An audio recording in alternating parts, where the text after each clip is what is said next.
combination right now, the best lineup that we can put out at one time right now is regrettably Ricky Rubio at point guard, Zach LaVine at shooting guard, Andrew Wiggins at small forward, Karl Anthony Towns at power forward, and Gorgui Dieng at center. That is, 4 out of those 5 are a really great young nucleus for a super powerful team within the next 2 to 4 years, one would think, assuming you can keep them all together, keep them all healthy, and they continue to improve. That being said, the pointness is still very much a weakness, and I cannot stress this enough. This is balls deep truth, okay? Brace yourselves, T-Wolves fans. There will never, ever be an NBA team that is in a position to contend for a title that has Ricky Rubio as their full-time starting point guard. That will never, ever, never, never, never, never, ever, never, never, ever happen. Ever. Never. Ricky Rubio is a wonderful backup point guard for a very competitive championship caliber team. Ricky Rubio is also the full-time starting point guard for a team that is not going to the playoffs, that is not going to go anywhere, ever. It's just the way it is. Ricky Rubio, you have a purpose in the NBA, you have a role that you can excel at and be successful at, but it is being the backup point guard on a good NBA team that has a bench shooting guard and small forward that are instant offense, and you can come onto the floor with them, facilitate the offense, give the starters a rest, keep the tempo up, and contribute to wins that way. But Ricky Rubio is not the starting point guard of a winning NBA team. Period. He never has been. He never will be. Period. End of story. The end. So we got to get Rubio out of here. We got to move on from the Rubio era. That is the number one thing still holding us back. Karl Anthony Towns can be the guy on this team that we can build around, follow, climb on his back, and he can lead us closer to the promised land, maybe even to the promised land someday. He is that good. And LaVine, oh my gosh, if we would just lock him in as a 2 guard and give him a real point guard to play alongside, not Ricky Rubio, a real backup point guard, but give him a real starting point guard to play alongside and let him lock in to becoming our Klay Thompson or whatever other, team's number 2 you'd like to use as your example, and just let him become that. All he's missing there is the frickin' defense, and defense is something that can be learned, and it is also something that can be willed with effort and heart and drive. And I've already told you how I feel about Towns. I think we lock him in as the power forward of the future for the next 10 to 15 years, a la KG, and it's going to be a great ride. And I think that Gorgui Dieng, especially in today's NBA, is a wonderful starting center to have, especially how young he is. Now, the other thing holding us back than Rubio is the lack of depth on this team, the lack of any real production and contribution from the veterans. Andre Miller gives us nothing. Tayshaun Prince, people say he's still got value. Those people are nuts. Okay, Tayshaun Prince should be retired, end of story. He's not. All he's doing is getting in the way of minutes for guys like Shabazz Muhammad, Andrew Wiggins, and even Zach LaVine, even though they don't play the exact same position. He affects their minutes, and these young guys can't develop and learn and improve and get better if they're not playing, okay? These old guys are all getting in the way of their development as well as not teaching them anything, not improving them, and not resulting in wins. Add KG's name to that list, unfortunately, even though KG's my favorite basketball player of all time, period. I love Kevin Garnett. But he is no longer serving a purpose, a positive purpose anyway, as a player on this team. He is in fact getting in the way of progress as a player on this team. Same way Andre Miller is, same way Tayshaun Prince is. They all gotta go. Nikola Pekovic has a giant freaking contract, doesn't contribute. We need to free ourselves of him somehow as well. A lot of these European guys just are so-so. The Angelica and Rudez or whatever, and it's like, you know. But again, they kind of need to sink or swim. You know, they're only going to learn by playing at this point. Tyson Jones, be nice to see him getting more opportunity to develop, since we're, you know, not making the playoffs. We're going to be in the lottery again. Like, all right, then let's develop. Let's commit to developing these young guys, you know. But my final two Wolves takes before we move to the All-Star break. Obviously, head coach Sam Mitchell wasn't supposed to be a head coach.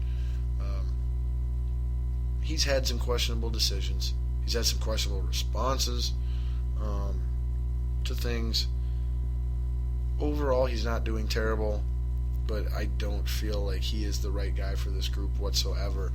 And I don't know that he's necessarily the right guy to be a head coach for any team. I just don't think what that job demands of you, I don't think work well with his strengths and his weaknesses. I think his strengths and weaknesses work superb as an assistant coach to an NBA team, but he just doesn't have what it takes to be a successful head coach on a consistent, regular basis from season to season in the association. That's my opinion. So we got to look to do something there that's long-term and successful in the very near future. That's a different direction than Sam Mitchell. And then finally, our Rookie of the Year from last year, one Andrew Wiggins.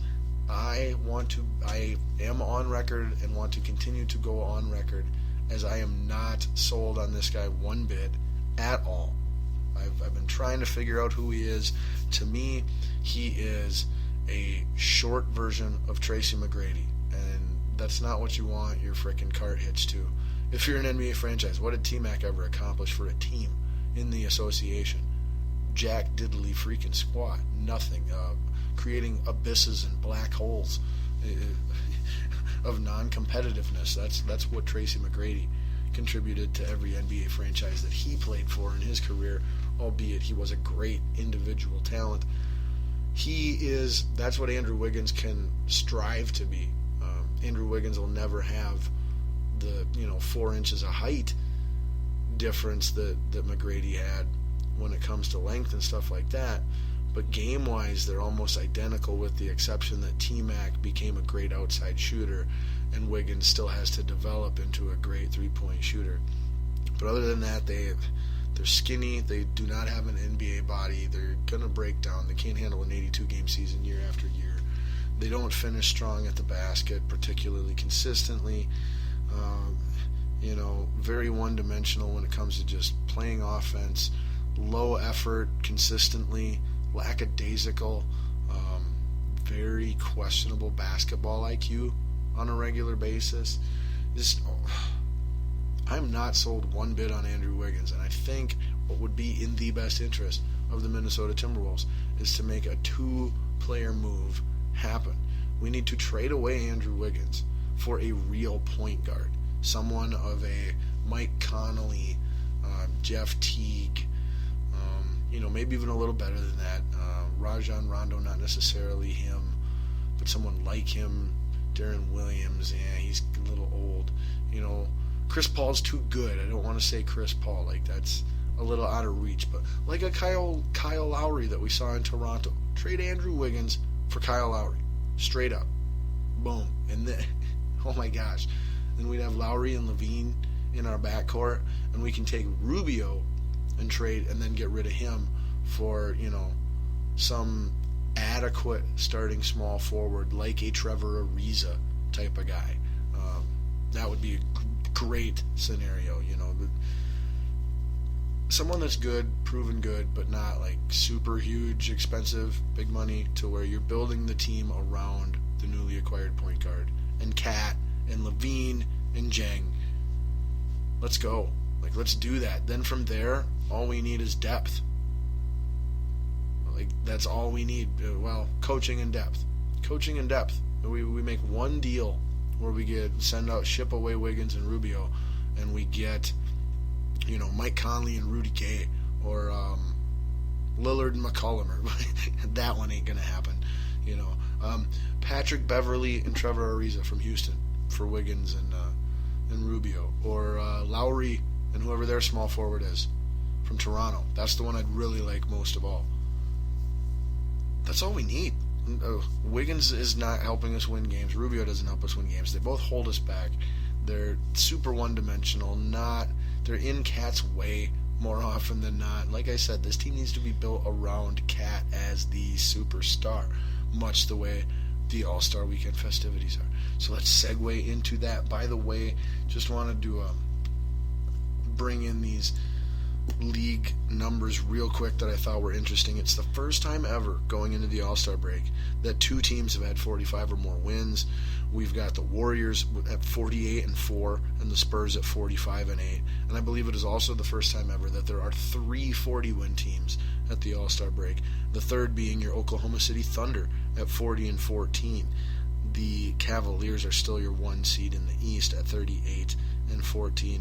The Raptors 3 games behind them, and then everybody else fighting for mediocrity, including the Celtics, Hawks, Heat, and Pacers and Bulls. And then, out west in your middle of the pack, you got the Clippers, Grizzlies, Mavericks, and then your Trailblazers and Jazz are bringing up the rear in the playoff race. Oh yeah, I also almost forgot. The Knicks fired head coach Derek Fisher, which I don't agree with because they're actually improved and overachieving a little bit this year. So I don't agree with that decision whatsoever. And they have named Kurt Rambis, former T-Wolves coach Kurt Rambis, another Phil Jackson guy, as the new interim head coach. We'll see if he keeps the job long term or not. But don't know what the heck they were thinking there. Again, Knicks are in contention for the 8th seed in the East, and by all means, they really shouldn't be. That's not how good the team they have is. How good the team they have is actually worse than that. Kristaps Porzingis, the only other candidate really for Rookie of the Year right now with Towns, but it's Towns all the way. Okafor and Russell, a little bit, but not so much. And then also Blake Griffin is going to be suspended for 3 or 4 games, something like that, for punching the Clippers employee that he had an altercation with not too long ago. All right, now let's get into the All-Star hype and festivities before we quickie out of here with balls on ice and a little bit of fighter news and what have you. All right, so like I said, NBA All-Star Weekend fully underway right now. As a matter of fact, I have missed the Hall of Fame announcement already today just so that I could record this show for you. You're welcome.